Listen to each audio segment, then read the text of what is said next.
Hola, en esta lección y en esta serie de videos vamos a presentar las bases de probabilidad en aplicaciones de robótica y machine learning.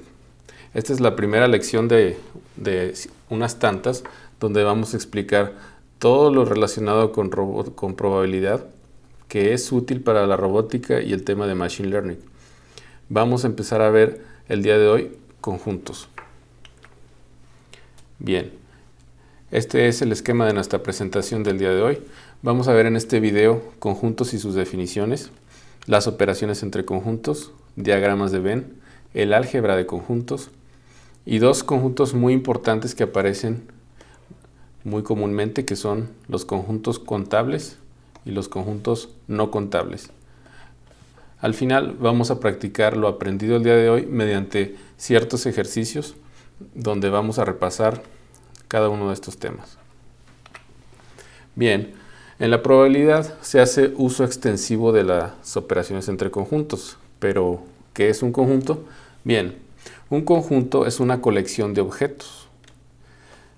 Y bueno, estos objetos pueden ser números, por ejemplo, el conjunto de los números reales, o incluso puede ser un subconjunto de esos números, el conjunto de 1, 2, 3, 4 y 5. Pero también puede ser personas por arriba de los 18 años, por ejemplo. Así que esa colección de objetos puede ser cualquier tipo de objetos, abstractos o reales. Y bueno, los elementos de ese conjunto precisamente forman a ese conjunto.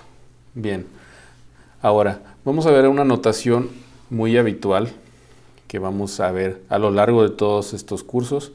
La primera es esta notación que aparece aquí. Esta notación quiere decir que X es un elemento de S, donde S es un conjunto y X es precisamente el elemento de ese conjunto S. Esto quiere decir que X pertenece a S o bien que X es un elemento de S. Eso es lo que significa esta expresión. Ahora bien, tenemos la expresión, digamos, contraria o complementaria, que es X no pertenece al conjunto S, o bien que X no es un elemento del conjunto S, y se denota por esta expresión de aquí. X no es un elemento de S, o X no está en S. Bien, cuando un conjunto no tiene elementos, se dice que ese conjunto se llama conjunto vacío. Y lo denotamos por este símbolo. Bien.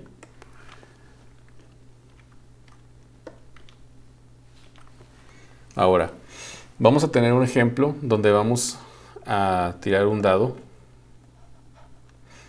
Y sabemos que el dado de 6 caras puede suceder que caiga en alguna de sus caras que va numerada del 1 hasta el 6.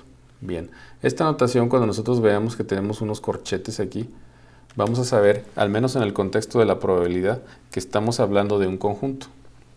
Entonces, en el caso de todos los eventos o los posibles resultados de un dado, pues van a ser estos que están aquí. Entonces vemos que es un conjunto finito de elementos del 1 al 6. En el caso donde vamos a tener el lanzamiento de una moneda, nosotros sabemos que la moneda puede caer en cara o cruz, o aquí lo denotamos como H o T.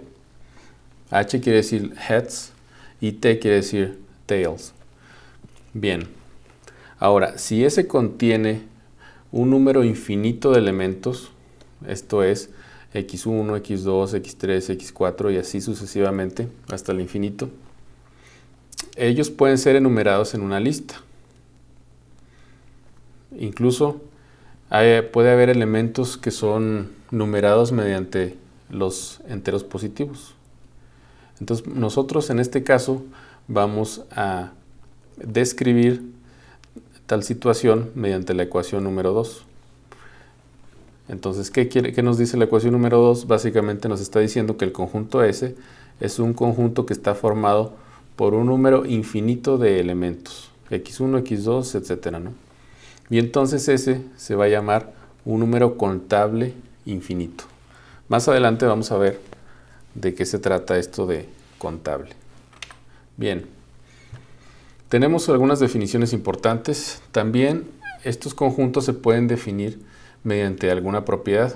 Como ya lo mencionamos anteriormente, cuando veamos los corchetes quiere decir que tenemos nosotros un conjunto. Bien, aquí si observan no tenemos el caso donde nos muestran cada uno de los elementos del conjunto, sino más bien tenemos una propiedad, es decir, X está conformado, o ese conjunto mejor dicho, está conformado por los valores X tales que, estos dos puntos quieren decir tales que X satisface cierta propiedad. Vamos a ver un ejemplo. El conjunto de todos los escalares X en el intervalo de 0 a 1 puede ser reescrito de esta manera, como lo tenemos aquí. Y aquí, ¿qué es lo que nos está diciendo? Pues básicamente lo anterior. Son todos los elementos X tales que X cae entre los valores 0 y 1, incluyendo el 0 y el 1. Aquí podemos notar que todos los elementos X de este conjunto pueden tomar valores en un rango continuo de entre 0 y 1. Esto quiere decir que podemos tener 0.5, 0.55, 0.63, etc. Y entonces, como podemos imaginar, no es posible enumerar en una lista esos elementos, ¿sí? Porque si nosotros quisiéramos hacer el intento, posiblemente si empezamos de manera ordenada, tendríamos el primer elemento obviamente sería 0. Pero el segundo, ¿cuál sería? Sería 0.1 o tal vez 0.01 o 0.001. Entonces, ¿cuál sería? Como podemos ver, hay un número infinito de posibilidades. Entonces, en este caso, podemos decir que el conjunto es un conjunto no contable, que es lo que tenemos aquí. ¿Sí? Bien. Ahora, vamos a tener otra definición importante. Nos dice que si cada elemento del conjunto S también es un elemento de un conjunto T, que es diferente al S, entonces nosotros podemos decir que S es un subconjunto de T y se denota de esta manera. De manera alternativa, nosotros podríamos decir que entonces vamos a tener otro subconjunto, o perdón, más bien otra manera de describir lo anterior, en el cual podemos decir que T es un superconjunto de S, que es lo que tenemos aquí.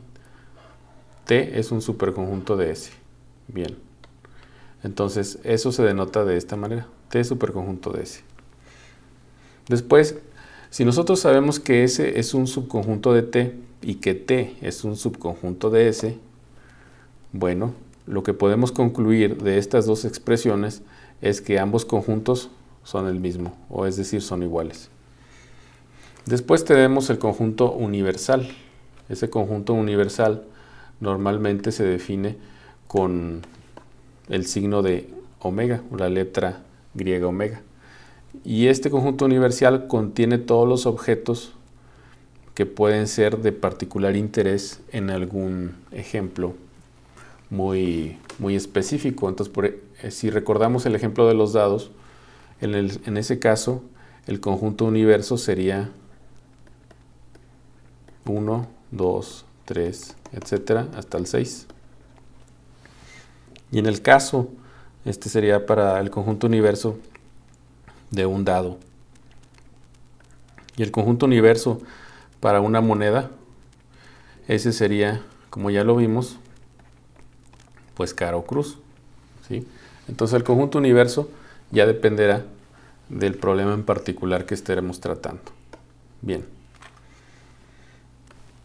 Tenemos la siguiente definición. El complemento de un conjunto S, este es el complemento del conjunto S. Ese complemento con respecto al conjunto universo omega es el conjunto X que se encuentra en omega, tales que X no está en S, ¿sí? Como siempre, vamos a tener nuestro conjunto universo, que es el que contiene todos los elementos que nos interesen en particular. Como ya vimos en el caso de los dados, ese sería 1, 2, 3, 4, 5, 6 del dado. Bien, entonces el complemento es todo lo que no está en ese conjunto, pero que definitivamente está en el conjunto universo. Bien, ahora ¿cómo vamos a denotar eso? Lo denotamos por este símbolo, que básicamente es S superíndice complemento, o SC.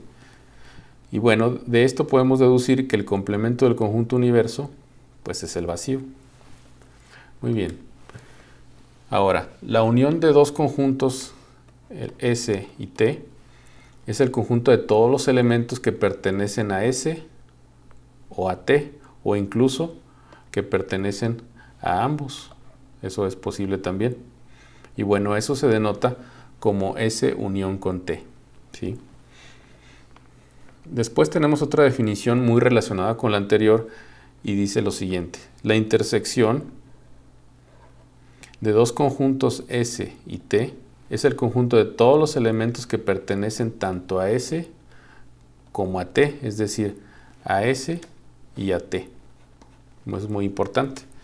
Y bueno, lo denotamos nosotros por este símbolo, S intersección T. Entonces, de lo anterior podemos claramente definir que S unión con T está conformado por aquel conjunto de todos los valores X tales que X está en S o que X está en T, mientras que la intersección de dos conjuntos, definido de esta manera, denotado de esta manera, son todos aquellos valores X tales que X está en S, pero que también está en T, es decir, tiene que estar en ambos conjuntos. Bien, ahora vamos a ver otra definición. Dice, dos conjuntos se dicen ser disjuntos, conjuntos disjuntos, si su intersección es el vacío. Muy simple. Después tenemos que una colección de conjuntos se dice ser una partición del conjunto S, si los conjuntos en la colección son disjuntos y su unión es S. En un momento vamos a ver un ejemplo. Vamos a recordar esta definición. Pero bueno, ustedes se podrán imaginar, si podemos dibujar un diagrama, cómo nos resultaría.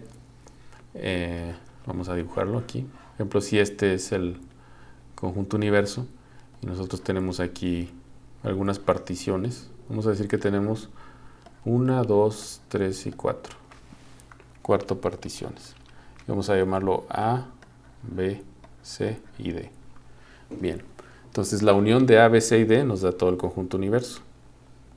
Entonces todo esto sería la colección de conjuntos que entre ellos forman al conjunto omega. O sea, omega es todo. Bien. Aquí vamos a verlo de manera más gráfica. Bien, en el primer ejemplo lo que tenemos es básicamente una intersección. Estos son diagramas de Venn, así se llaman. Entonces, en este ejemplo, en el inciso A, vamos a tener que S intersección con T representa todo lo que tenemos aquí en esta área sombreada.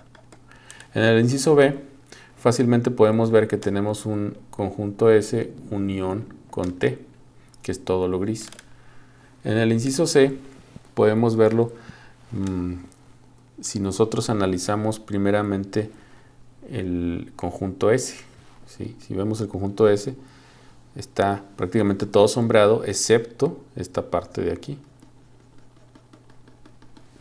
Bueno, entonces, ¿cómo representaríamos nosotros el conjunto sombreado que tenemos aquí? Bueno, podemos representarlo de esta manera: S intersección con el complemento de C. Luego tenemos este conjunto de aquí, este diagrama de Venn, y podemos ver que claramente que T es un subconjunto de S. Pero, bueno, eso realmente no es el área sombreada. El área sombreada, lo que vemos es SC, es decir, todo aquello que no es S. A pesar de que hay un subconjunto dentro de S, bueno, eso realmente no nos sirve de mucho. Lo que tenemos que ver es que el área sombreada es todo lo que no es S. Después, en el inciso E, aquí es un ejemplo claro de la definición que hablábamos en la diapositiva anterior. Aquí tenemos conjuntos S, T y U, los cuales son disjuntos. Son disjuntos porque no comparten ningún elemento entre ellos. Aquí vemos claramente que S no comparte nada con T. Y de la misma forma, ningún elemento de U comparte con S ni con T. Bien. Después tenemos que aquí, en este diagrama de Venn, que S, T y U son particiones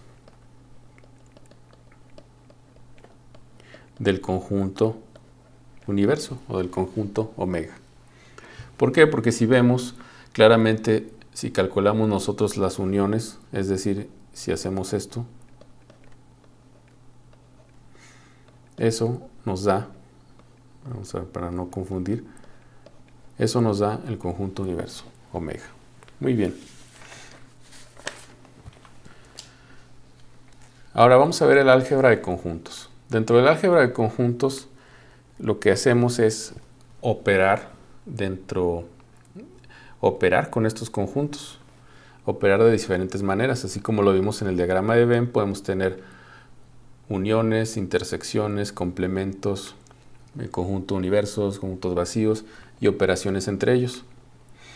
Algunas de las propiedades importantes que se utilizan en el álgebra de conjuntos son las siguientes. La primera que podemos ver aquí en esta parte, vemos que tenemos la unión de dos conjuntos, obedece a aquella regla de la matemática de la conmutatividad.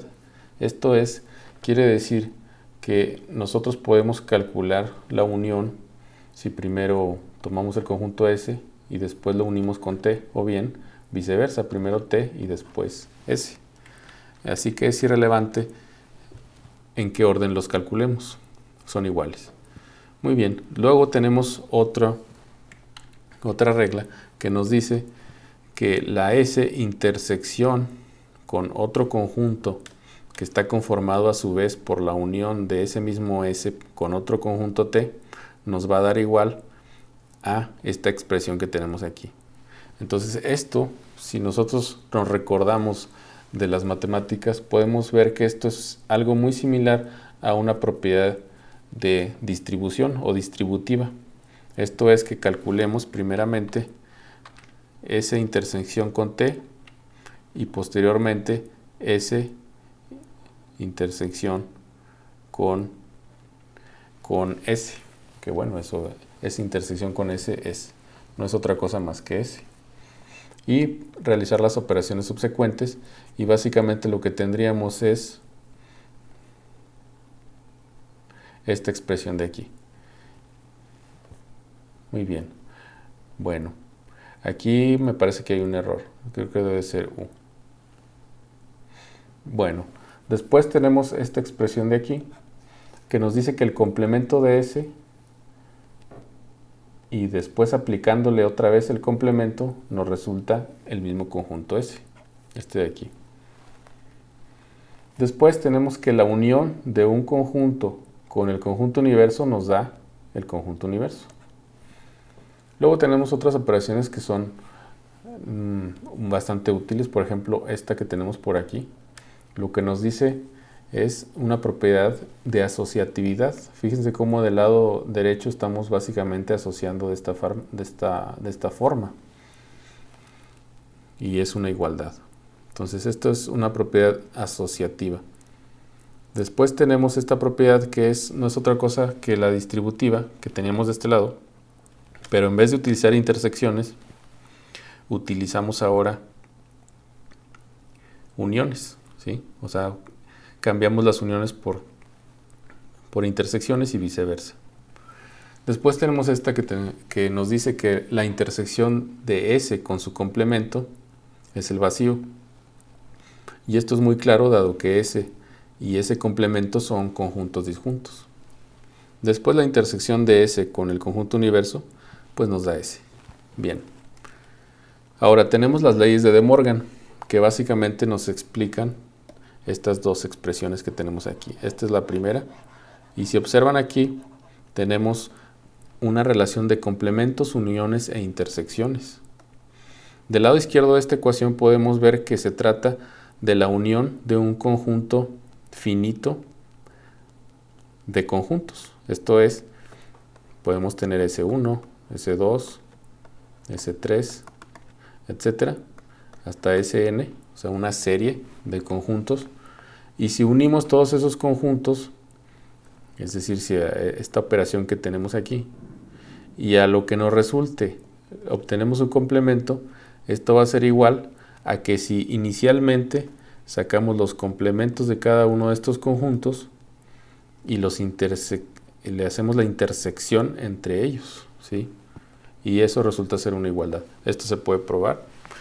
Y bueno, luego tenemos esta operación por acá, que es muy similar a la que tenemos al inicio, marcada en amarillo, solo que si observan están intercambiados los símbolos de unión por el de intersección y el de intersección por unión, como vemos aquí.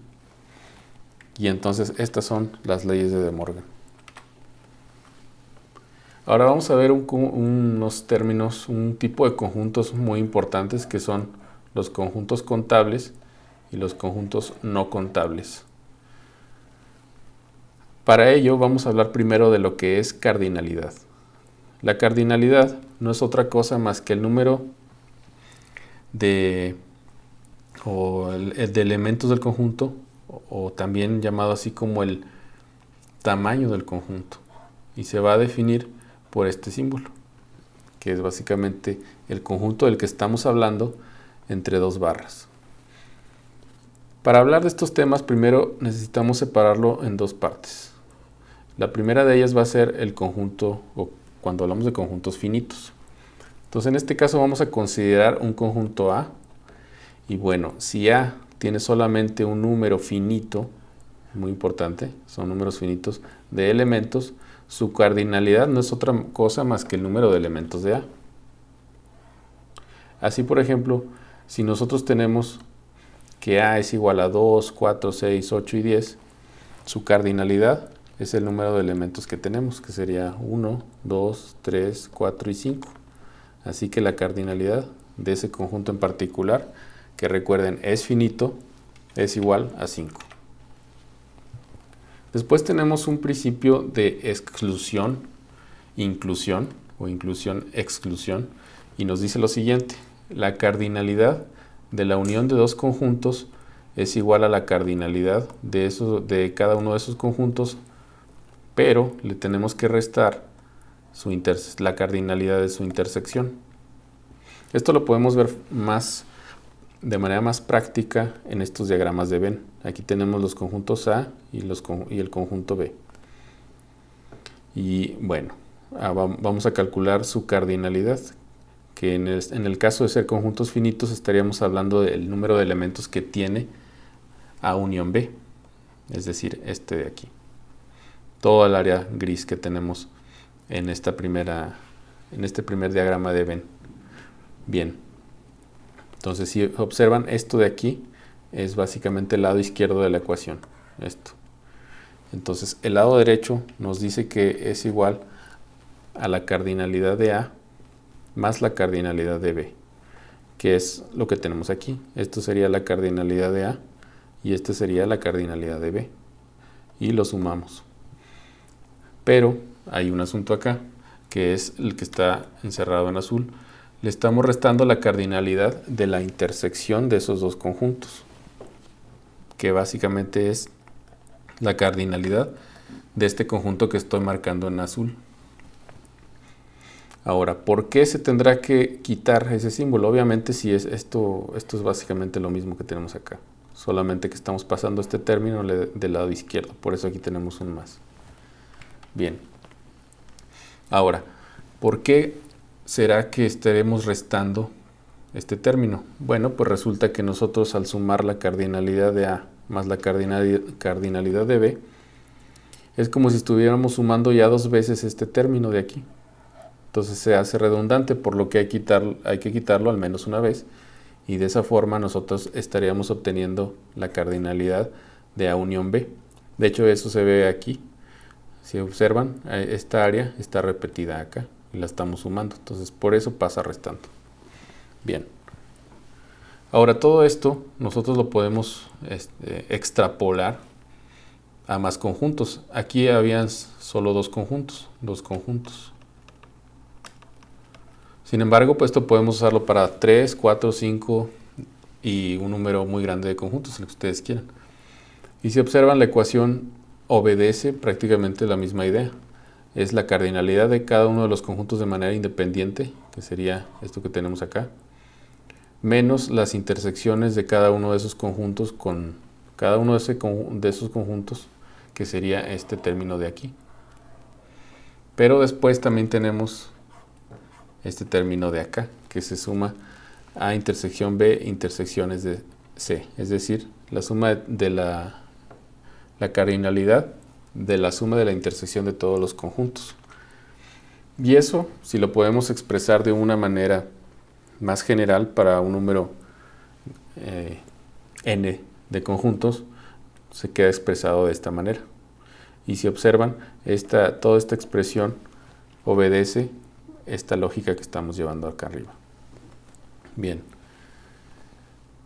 Vamos ahora a hablar acerca del caso donde tenemos conjuntos infinitos. Bien.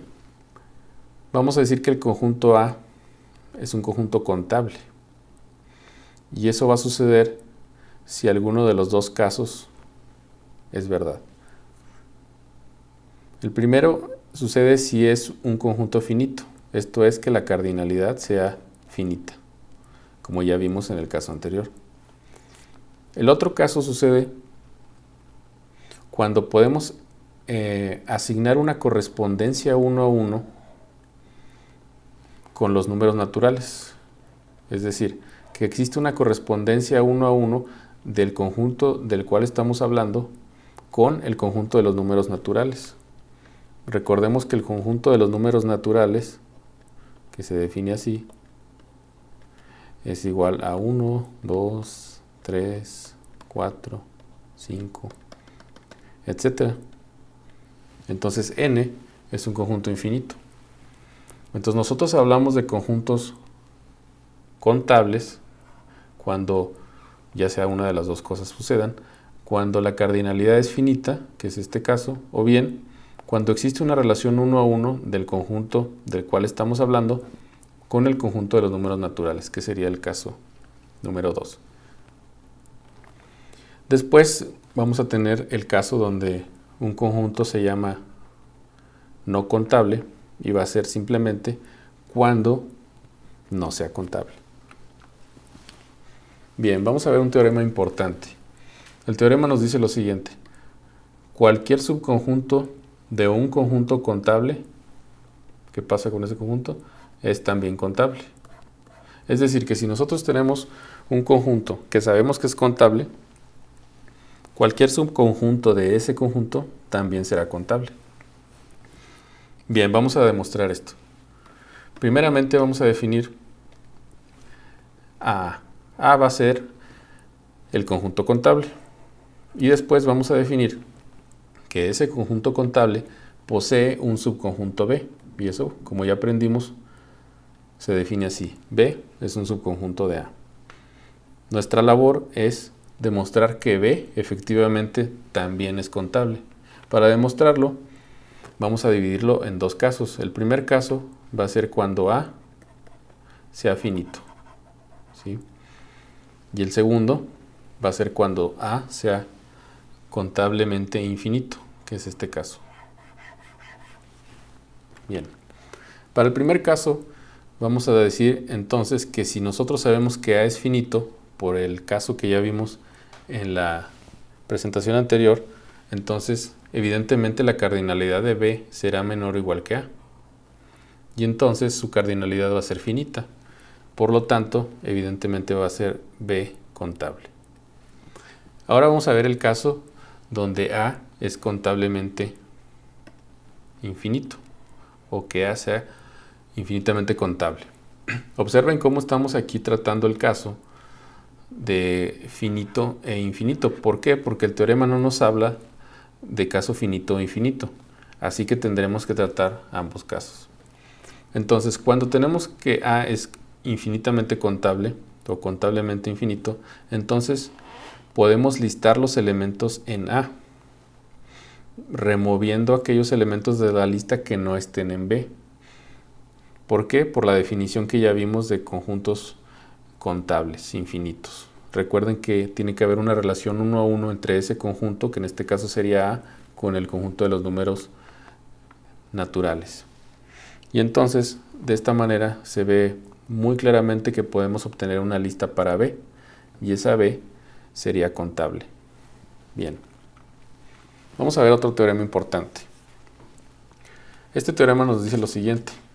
Nos dice que cualquier superconjunto, recordemos que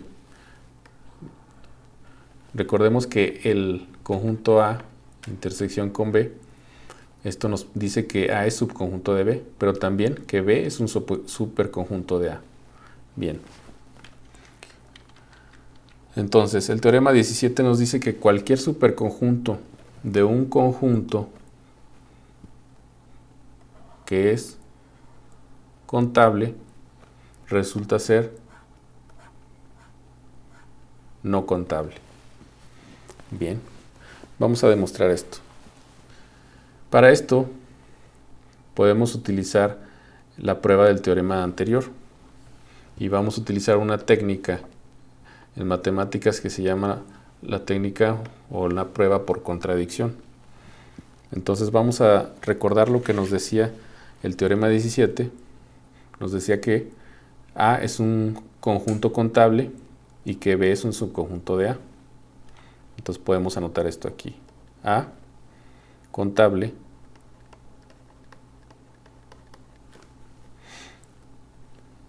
B subconjunto de A y además B es contable. Eso fue lo que demostramos en el teorema, ¿no? Es esto. B es contable.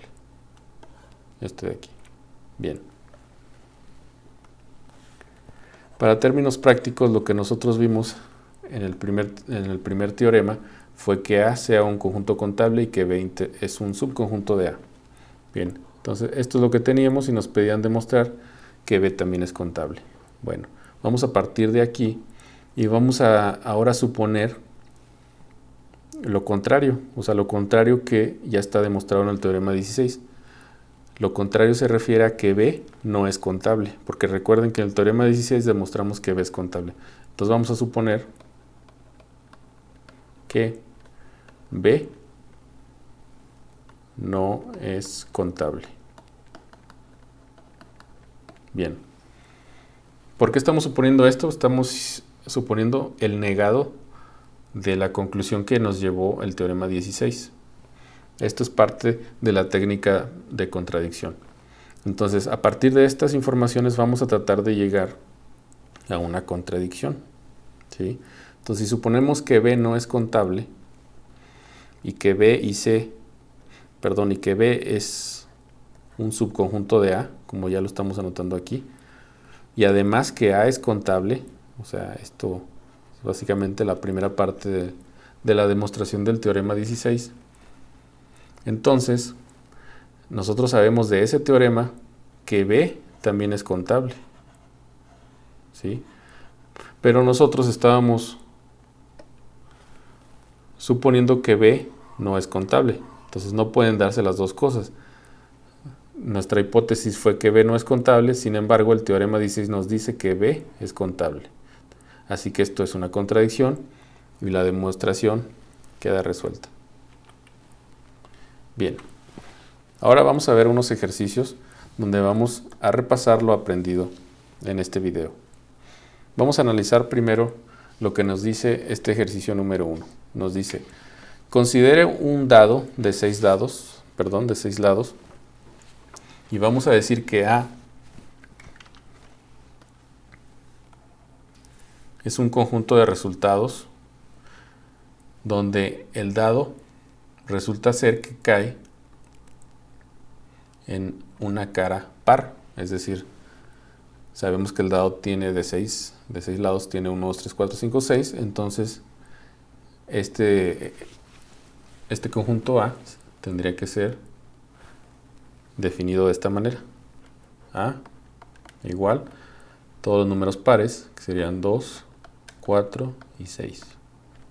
Luego tenemos otro conjunto que es el conjunto B, y nos dice que ese conjunto B es igual al conjunto de resultados donde el dado, o el resultado del dado, mejor dicho, cae en una posición donde es más grande que 3.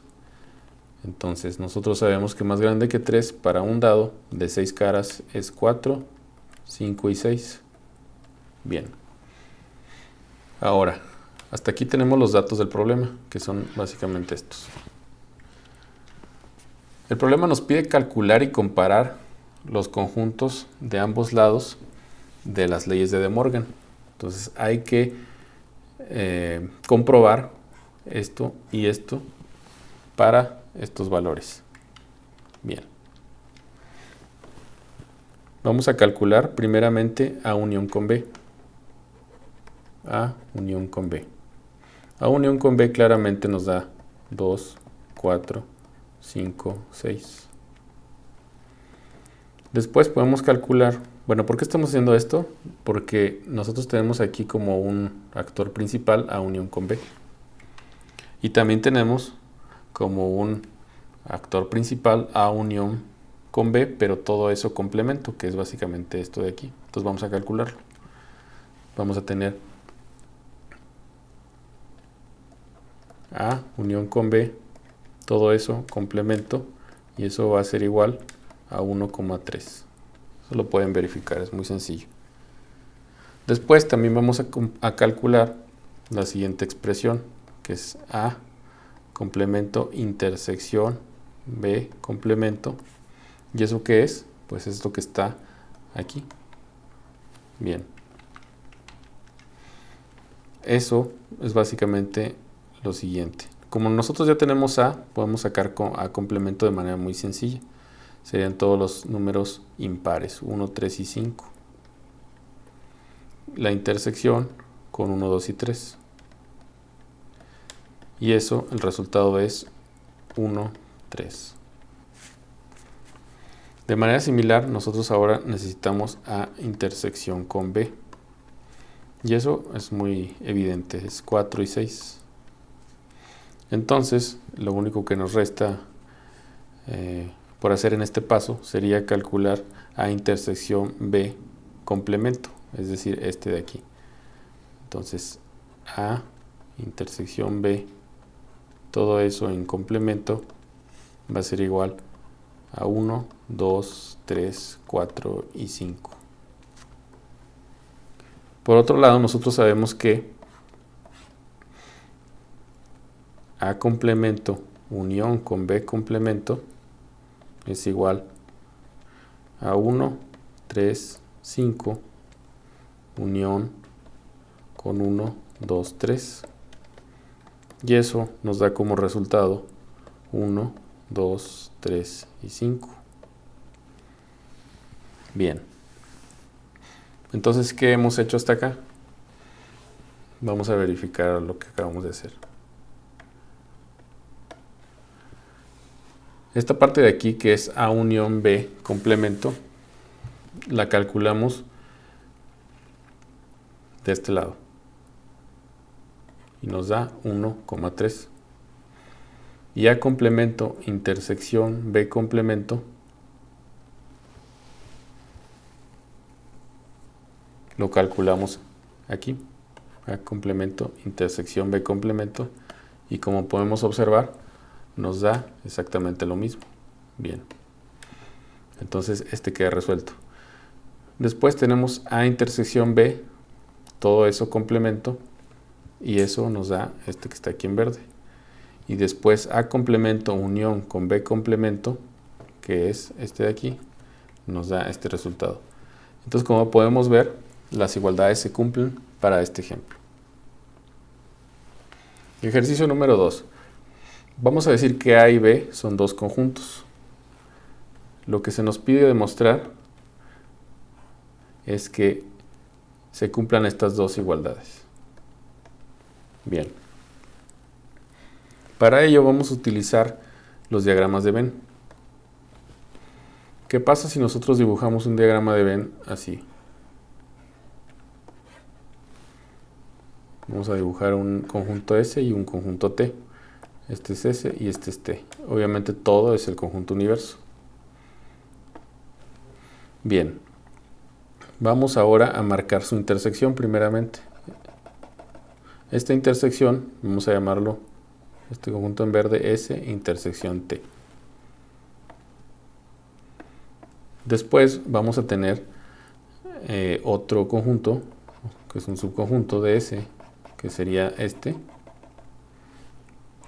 Y este lo vamos a definir como S intersección T complemento. Esto lo pueden verificar muy fácilmente. Muy bien.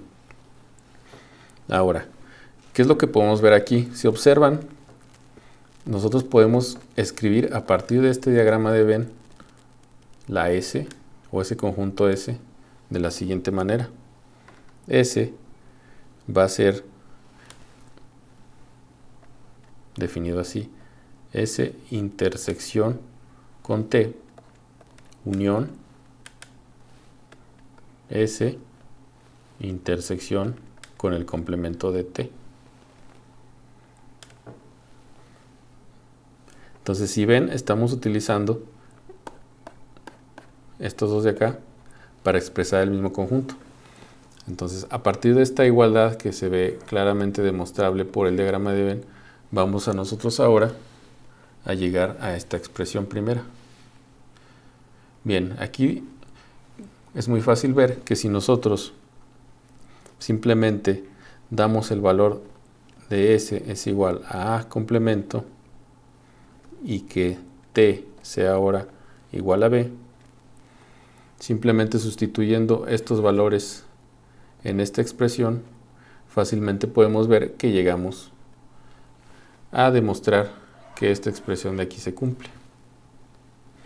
Para probar esto, la segunda, simplemente hay que intercambiar los roles de A y B y llegaremos a este resultado. Ejercicio número 3. Vamos a decir que tenemos A y B y ellos son dos conjuntos y nos piden demostrar la ecuación 10. Este es el ejercicio 3. Bien. Para hacerlo vamos a recordar una de las leyes de De Morgan. Esa ley de De Morgan nos dice lo siguiente, que A intersección con B, todo eso lo obtenemos un complemento, va a ser igual a A complemento unión B complemento. Esa es una de las leyes de De Morgan. Bien. Ahora, aquí lo que podemos hacer es hacer uso del resultado anterior para poder demostrar 10. Entonces, el resultado anterior nos decía lo siguiente: A complemento es igual, si recordamos, es A complemento intersección con B, y todo eso lo unimos, o es la unión de A complemento intersección B complemento, y después la otra parte teníamos que B complemento es igual a A intersección B complemento con la unión de A complemento intersección B complemento. Eso es lo que se demostró en el ejercicio anterior. Bien, ahora nosotros podemos hacer uso de estas tres ecuaciones.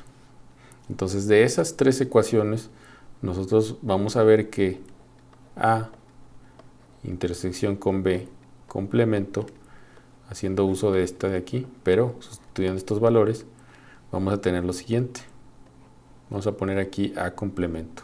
Entonces, A complemento es AC intersección B unión AC intersección BC, y después tenemos aquí una unión. ¿Unión con quién? Con BC, con esta que tenemos aquí. Bien. Esto nos dice lo siguiente: A intersección con B complemento unión A complemento intersección B complemento. Bien, Ya que tenemos esta expresión de aquí, nosotros claramente podemos ver un punto interesante. Vemos que este término de aquí está acá. Pero también vemos que estamos hablando de uniones. Tenemos esta unión y esta unión. Entonces, si nosotros unimos un conjunto S consigo mismo, pues el resultado es ese. De tal forma que podemos ver claramente que a partir de esta expresión llegamos a demostrar 10. Bien, vamos a ver un último ejercicio. Este ejercicio nos dice que A y B son dos conjuntos. Vamos a considerar entonces que vamos a lanzar un dado, es un dado de 6 caras, y que A va a representar el conjunto de los resultados donde el dado es un número impar. Y después vamos a ver que el conjunto B, bueno, este fue A, el conjunto B va a ser el conjunto de todos los resultados que ese dado arroje, pero siempre y cuando sea menor que 4. Y nos piden calcular los conjuntos de ambos lados de la igualdad del ejercicio 3. Y verificar para este ejemplo en particular que las ecuaciones del ejercicio 3 son verídicas para este caso. Bien, entonces vamos a empezar por definir el conjunto A. El conjunto A, según lo que nos dice, evidentemente serán conformados por estos valores, es decir, todos valores impares. Mientras que el B, fácilmente podemos ver que va a ser 1, 2 y 3. Y entonces nosotros podemos ver fácilmente que la intersección entre esos dos conjuntos pues va a ser el 1 y el 3. Bien, entonces si recordamos el ejercicio 3, nosotros teníamos esta expresión en el lado izquierdo. A intersección B complemento. Eso lo podemos calcular de manera muy sencilla y podemos ver que es conformado por estos elementos 2, 4, 5 y 6. Luego también podemos calcular A complemento intersección con B, el cual es 2. A complemento intersección B complemento, y este sería 4 y 6. Y el último sería A intersección B complemento, y ese sería 5.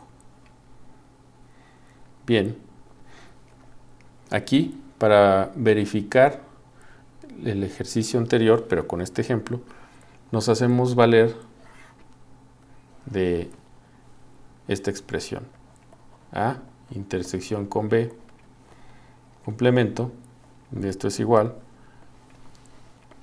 a A complemento intersección B, la unión de A complemento intersección B complemento, todo eso unión A intersección B complemento.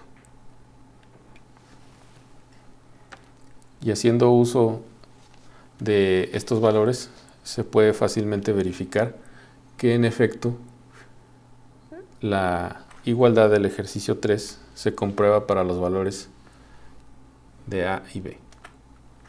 Bien, en este video hemos presentado las principales definiciones relacionadas con conjuntos. También hemos visto algunas operaciones entre esos conjuntos. A su vez, hemos estudiado el álgebra de conjuntos y la representación de conjuntos como diagramas de Venn, lo cual resultó ser muy útil al momento de demostrar algunas expresiones matemáticas relacionadas con conjuntos. Finalmente, hemos estudiado lo que es un conjunto contable y no contable, que son clases de conjunto muy importantes y aparecen en conjuntos finitos y no finitos. Bien, Espero que hayan disfrutado este video y nos vemos en la próxima lección.